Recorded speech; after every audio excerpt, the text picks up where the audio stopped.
Voilà à quoi devrait ressembler la prochaine liste de Walid Regragui durant ce prochain rassemblement de mars, Inch'Allah. Salut tous, c'est Mio, j'espère que tout sera bien. Donc aujourd'hui, une nouvelle vidéo tout simplement, on va voir selon les informations ce qu'on a pu voir récemment, quelle pourrait être la liste et à quoi pourrait ressembler la liste de Walid Regragui durant ce prochain rassemblement du mois de mars, Inch'Allah. Vous savez que le Maroc affrontera deux équipes, la Mauritanie et l'Angola, sous forme de match amicaux le 22 mars, je sais plus vraiment dans la dernière semaine de mars.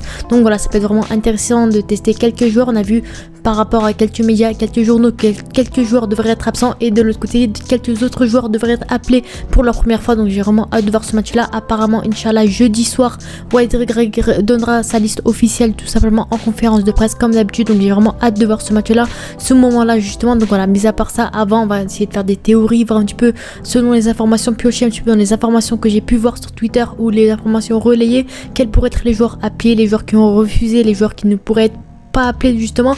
Donc voilà, pour commencer, déjà vous le savez que Brahim Diaz a récemment opté pour le Maroc, ça a été confirmé par Fabrizio Romano et pas mal de médias, Marca ou peu importe, pas mal de médias. Donc pour moi, clairement, il pourrait être appelé durant ce prochain rassemblement. Pour moi, clairement, il a opté pour le Maroc. Certes, voilà, il n'y a pas eu de truc officiel. Au moment où je tourne, en tout cas, il n'y a pas eu de truc officiel comme quoi Brahim Diaz a confirmé avec le Maroc. Il n'a pas mis de communiqué officiel comme quoi il a officialisé avec le Maroc. Le Maroc n'a pas encore officialisé son arrivée au Maroc, mais en tout cas, pour moi, clairement, Brahim Diaz sera sélectionné avec l'équipe du Maroc durant ce prochain rassemblement de mars. Et de l'autre côté, Elias Benseghir, tout simplement, qui a opté pour le Maroc celui-ci.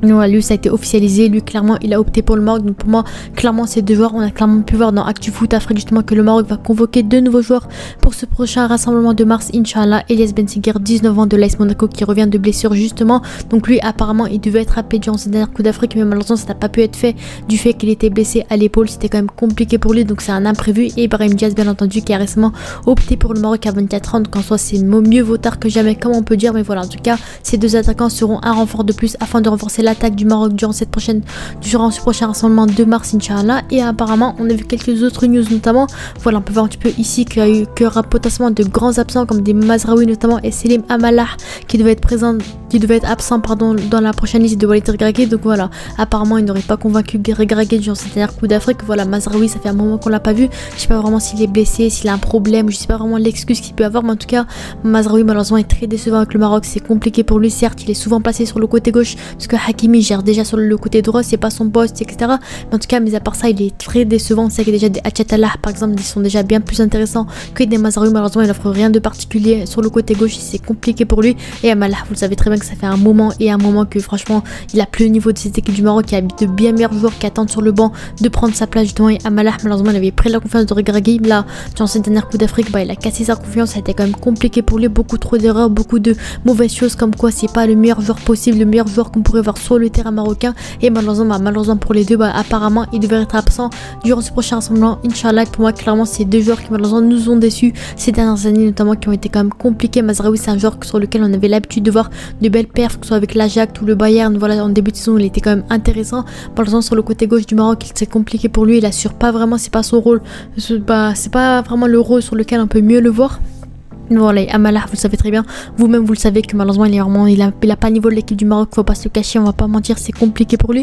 Mais voilà, en tout cas, mis à part ça, c'est quand même compliqué. Donc on a déjà deux potentiels recrues, Elias Benseghir et Brahim Diaz qui devraient être présents, Inch'Allah, durant ce prochain rassemblement. Et bien sûr, Mazraoui et Amalah qui devraient être absents normalement si tout se passe bien, si jamais cette information est correcte justement. Et voilà, on a récemment appris aussi sur le dossier de Naï El Ainoui notamment, apparemment il aurait refusé entre guillemets la sélection marocaine. Donc voilà, apparemment voilà, peut-être lui il hésite encore un petit peu entre l'équipe de France et l'équipe du Maroc. Donc apparemment lui il préférait prendre un temps de réflexion, comme pas mal de joueurs. On sait très bien que pas mal de joueurs ont fait des choses comme ça, des Aouar à l'époque, des Yassine Ali, des Brahim Diaz, et tous les joueurs binationaux ont eu ce moment là de temps de réflexion qui pourrait, comme quoi il pourrait, voilà. Et apparemment il a pas refusé le Maroc forcément, mais lui il veut juste réfléchir déjà entre la France et le Maroc. Il hésite encore un petit peu, lui depuis le début de saison, c'est là qu'il s'est vraiment lancé, c'est là depuis le début de saison avec le RC Lens qui est vraiment intéressant, que tout le monde a commencé à le connaître et que le Maroc a commencé à s'intéresser aux joueurs notamment. Donc voilà, apparemment lui il avait une seule sélection avec le Maroc olympique en septembre dernier. Depuis on n'a plus rien vu de sa part en sélection nationale.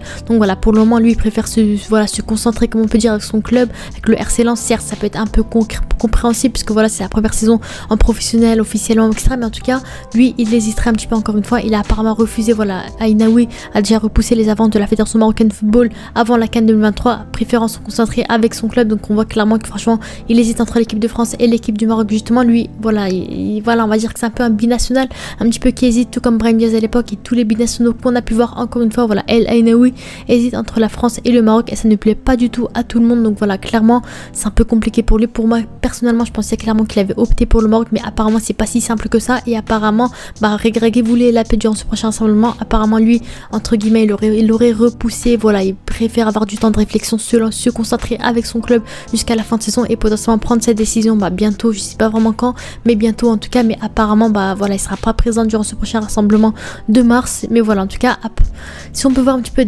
selon quelques sources, la liste potentielle de Walid Regragui que pourrait sélectionner, si on avait un petit peu les médias, ce qui se relayait, les rumeurs qu'on aurait pu voir des journaux, des médias, voilà, voici les joueurs qu'on pourrait voir durant ce prochain rassemblement.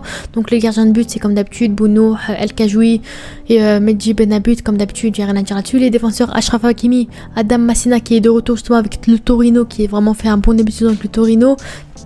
El Hamloud qui est vraiment intéressant avec le Wydad, Naïf Aguerd comme d'habitude, Romain Saïs qui est de retour. Encore une fois, il était beaucoup critiqué parce que voilà, son niveau de jeu il a un peu diminué par rapport à la Coupe du Monde, c'était quand même compliqué pour lui. Certes, ça reste un capitaine qui reste vraiment intéressant, mais voilà, son niveau de jeu il a un peu diminué du fait qu'il joue au Qatar. Voilà, il a un peu régressé comme on peut dire. Chadir Riyad qui vraiment est l'avenir du Maroc, on va pas se le cacher. Pour moi, c'est clairement la relève justement de Romain Saïs qui clairement pourrait avoir du temps de jeu, mériter du temps de jeu afin de montrer pour de vrai de quoi il est capable sous le maillot du Maroc justement, parce qu'il fait un superbe début de saison avec le Betis Séville, mais maintenant on veut voir de quoi il est capable sous le maillot marocain, sous le maillot africain tout simplement. Et personnellement j'ai hâte de le retrouver sous le maillot marocain justement. Abdelkabir Akbar avec les Deportivo Alaves et Mohamed Chibi encore une fois. Donc voilà, Achatala n'a pas été sélectionné parce que voilà, je sais pas vraiment s'il est blessé ou si c'est un choix justement du coach. Et là apparemment potentiellement voilà, on a vu clairement que Mazraoui n'a pas été appelé notamment. Après c'est pas la liste officielle, hein, c'est juste une liste probable comme quoi selon les dernières rumeurs etc. Voilà, encore une fois Mazraoui n'est pas sur le papier, il n'a pas été sélectionné. Encore une fois Younous Abdelhamid encore une fois qui n'a pas été sélectionné notamment.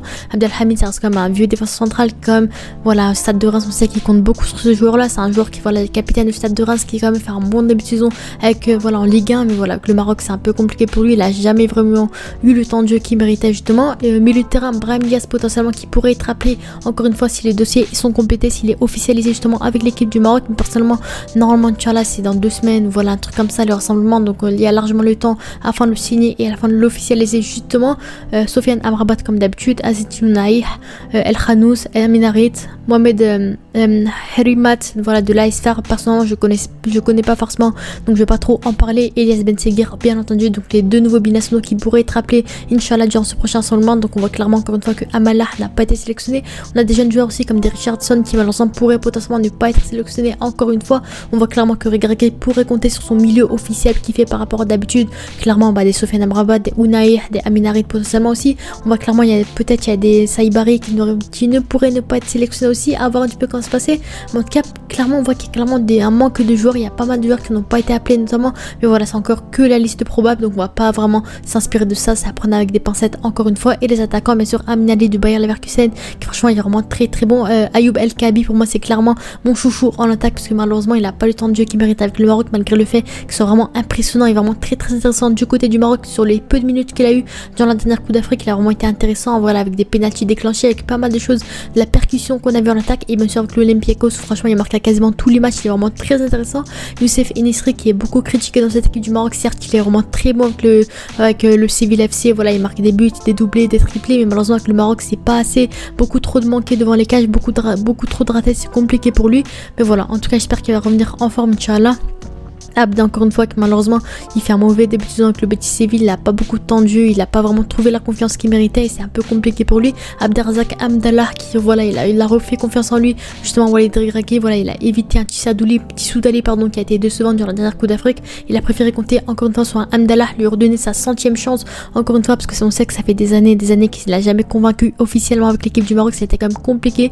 Voilà on sait clairement qu'il est vraiment très bon avec El Etihad en Arabie Saoudite, il marque beaucoup de buts, il fait des saisons de fou furieux, buteur du championnat etc. Mais malgré ça avec le Maroc c'est pas du tout la même chose, c'est compliqué pour lui. Voilà sous le maillot marocain il fait beaucoup de ratés, c'est compliqué, il est un peu lourd devant les cages. Voilà clairement on voit clairement ce manque de confiance, ce manque de temps de jeu notamment, et c'est compliqué pour lui. Et bien sûr Sofiane Raïhimi notamment de El Ain qui est vraiment intéressant, c'est encore une fois une révélation quand on peut voir un petit peu ses stats. Voilà c'est un joueur quand même assez ancien, 27 ans, c'est pas un nouveau joueur non plus, ça fait des années. Voilà il a fait vite fait quelques sélections à la Coupe d'Afrique 2022, c'était un peu compliqué pour lui, il a pas eu le temps de jeu qu'il méritait. On a vu qu'avec El Ain dans ce début de saison, c'est vraiment intéressant. C1 d'Asie, Champions League d'Asie, il a 9 matchs pour 8 buts marqués et 2 passes D, donc c'est vraiment intéressant. Son championnat, franchement, c'est plutôt propre aussi, donc clairement, ça peut être un joueur intéressant. Encore une fois, donc franchement, pour moi, ça peut vraiment être un joueur qui pourrait, en tant qu'attaquant, renforcer cette attaque justement de cette équipe du Maroc. Il y a beaucoup d'absents comme des Hakim Ziyech, comme des Sofiane Bouffal, comme pas mal de joueurs, des Saïbari notamment. Donc on voit clairement le manque de joueurs. À Bourlal qui est encore en blessure aussi, il me semble. Donc franchement, on voit clairement le manque de joueurs qu'on pourrait avoir, mais en tout cas, ça reste sur le papier des joueurs quand même intéressants. Comme pour moi, clairement, il y a des joueurs intéressants. Il y a des Amin Adli, des Al-Kaabi pour être intéressants, des voilà, pas mal de joueurs, des Soufiane Raihimi qui est beaucoup parlé en ce moment, qui est beaucoup médiatisé en ce moment, qui pourrait clairement refaire son retour avec l'équipe du Maroc et pourrait être vraiment très intéressant sous le maillot marocain. On voit clairement que Regragui a clairement renouvelé entre guillemets cette liste du Maroc. Bon, ça reste pas officiel encore une fois, c'est jeudi Inch'Allah qu'on verra officiellement la liste de Walid Regragui, mais en tout cas sur le papier de ce qu'on pourrait voir actuellement, ça peut être vraiment très intéressant. Voilà, avec des joueurs, des nouvelles surprises qu'on pourrait voir comme des, voilà, comme je l'ai dit, des Massina qui fait son retour, des El Hamloud qui fait son retour, des Brahim Diaz qui vient d'arriver, des Ben Seguir qui viennent d'arriver, pas mal de joueurs, des Rabi Himat, lui je le connais pas forcément, donc franchement je vais pas vraiment en parler, mais c'est un nouveau joueur. Encore une fois, c'est pas un nom qu'on a l'habitude de voir dans cette équipe du Maroc. On a clairement des Abdelrazak Amdallah qui fait son retour, des Soufiane Raihimi, donc pour moi clairement ça reste vraiment très intéressant. Encore une fois, il compte sur de nouveaux joueurs. On voyait que franchement il a opté pour une nouvelle stratégie, comme on peut dire. À l'époque, on voyait qu'il comptait clairement sur les joueurs qui jouaient dans des gros clubs. Amalah, juste parce qu'il joue à Valence, il le sélectionnait. Amazraoui, juste parce qu'il joue au Bayern, il le sélectionnait. Et là, clairement, on voit clairement qu'il a opté pour une nouvelle stratégie. C'est pas vraiment le club où joue l'ego qu'il a au niveau mondial, sa popularité, c'est clairement sur le niveau de jeu en lui-même, le joueur en lui-même. On voit clairement Amdallah, il est très bon avec El Ittihad. Du coup, il a sélectionné logiquement Soufiane Raihimi, clairement aussi, malgré le fait qu'il joue aux Émirats Arabes Unis, pardon. Bah voilà, il a été sélectionné aussi, comme des de l'Aisfar, des joueurs notamment du Botola qui ont été sélectionnés. Donc clairement, pour moi, ça peut être vraiment clairement intéressant de sa part. J'ai hâte de voir un petit peu de quoi sera composé justement, concocter cette équipe justement, cette liste de Walid Regragui. J'ai vraiment hâte de voir ce match là. Sur ce, c'était Mio, n'hésitez pas à vous abonner et à liker. À la prochaine. Ciao.